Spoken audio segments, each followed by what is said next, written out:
Alors, ce qui marche finalement à la fin, c'est quand même les hommes, c'est s'assurer qu'on crée le bon écosystème.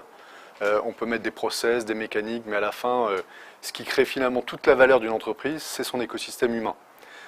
Moi, je le dis toujours à mes équipes, on peut être copié sur nos produits, mais finalement, je prends ça plutôt comme une bonne nouvelle, parce que c'est-à-dire qu'on fait bien notre job. Mais ce qui est le plus important pour nous, c'est de s'assurer qu'on crée le bon écosystème humain. Et donc, on permet justement à cet écosystème-là de pouvoir se développer à tous les étages de l'entreprise. Parce que l'innovation, ce n'est pas que la R&D, ce n'est pas que le précaré du marketing, c'est aussi dans les ventes, c'est aussi dans la finance.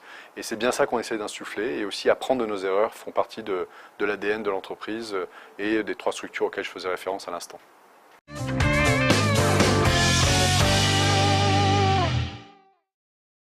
Ah, il y a beaucoup de choses, hein, inévitablement. Hein. L'innovation passe aussi par être inspiré par l'ensemble des personnes qui sont autour de nous.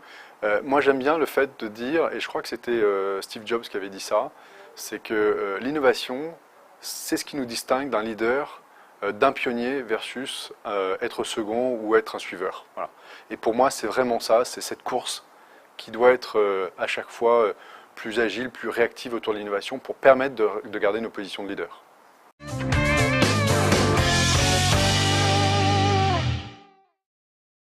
Alors bien sûr, moi quand je vois le Google Home qui sort, je suis inspiré parce que je suis quand même très tourné vers le bâtiment, vers l'usage des personnes.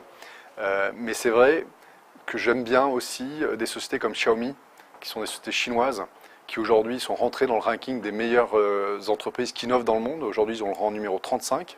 Et pour moi, je pense qu'on a plein de choses à faire avec cet écosystème qu'on méconnaît encore et qui sont en train aujourd'hui de devenir des leaders dans l'innovation au niveau mondial et pas que au niveau chinois.